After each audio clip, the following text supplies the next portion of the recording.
First ఈ topic గురించి మాట్లాడే ముందు మీడియా వాళ్ళు నిజంగా అప్రిషియేట్ చేయాలి. ఎందుకంటే 3 days బ్యాక్ మన చిలుకలూరుపేట హైవేలో బైపాస్ మీద ఒక యాక్సిడెంట్ జరిగింది. ఆ యాక్సిడెంట్లో 5 అమాయకపు విద్యార్థులు, ఎంతో బంగారు భవిష్యత్తు, ఎంతో భవిష్యత్తు ఉన్నటువంటి ఆ విద్యార్థులు ఈ యాక్సిడెంట్లో చనిపోయారు. చాలా బాధాకరం. ఈ జరిగినటువంటి వెంటనే ఈ విషయం ఎంబటే మీడియా వాళ్ళంతా కూడా వారి దృష్టికి వచ్చి మీరే వెళ్ళి దీన్ని హైలైట్ చేశారు ఇమీడియట్గా. మీ కృషిని మెచ్చుకోవచ్చు, ఎందుకంటే అందరికీ కూడా తెలియజేశారు ఈ విషయాన్ని. జరిగినటువంటి వెంటనే స్పాట్లో అందరు వెళ్ళారు. మరి ఈ యాక్సిడెంట్లో 5 విద్యార్థులు ప్రాణాలు కోల్పోవడానికి కారణం ఎవరు దీనికి కారణం? నర్సరావుపేటలో డిఎస్పీ ఆఫీస్లో ఉన్నటువంటి డిఎస్పీ ఆఫీస్లో ఏఎస్ఐగా సీను అని పనిచేస్తున్నారు. ఆయన కొడుకు వెంకట్ నాయుడు కాదా దీనికి కారణం అని అడుగుతా ఉన్నాను. ఈ వెంకట్ నాయుడు మళ్ళీ ఆయన గ్యాంగు.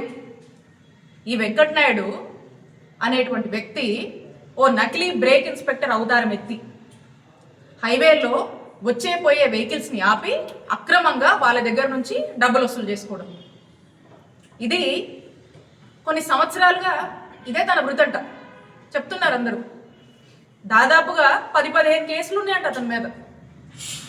రకరకాలుగా వేధించి అక్రమంగా వసూలు చేసి ఇబ్బంది పడి రకరకాల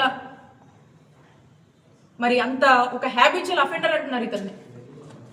ఆల్రెడీ నర్సరావుపేటలో రౌడీ షీట్ ఉంది. ఇంతకుముందు గతంలో రిమాండ్ కూడా అయ్యాడు ఈ వ్యక్తి వెంకట్ నాయుడు.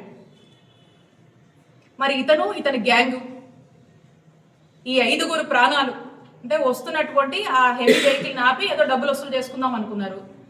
వాళ్ళు వస్తున్నారు, ఆ స్పీడ్ కంట్రోల్ కాక ఆ కారు కొట్టేసి, మీరు అందరు కూడా సీసీ ఫుటేజ్ చూసారు, ఆ వీడియోస్ అందరూ కూడా చూసారు. ఆ కారు వాళ్ళు కంట్రోల్ చేసి సడన్గా ఈ వెహికల్ ఇటు తిరిగేసరికి దాని కిందకు వచ్చేసింది.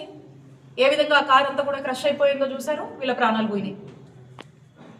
మరి ఈ రోజున ఇంత బాధాకరము, ఇంత దారుణం జరిగితే అసలు నాకు అర్థం కావట్లేదు. ఏం చేస్తుంది ఈ జిల్లాలో ఉన్నటువంటి పోలీస్ యంత్రాంగం? ఏం చేస్తుంది?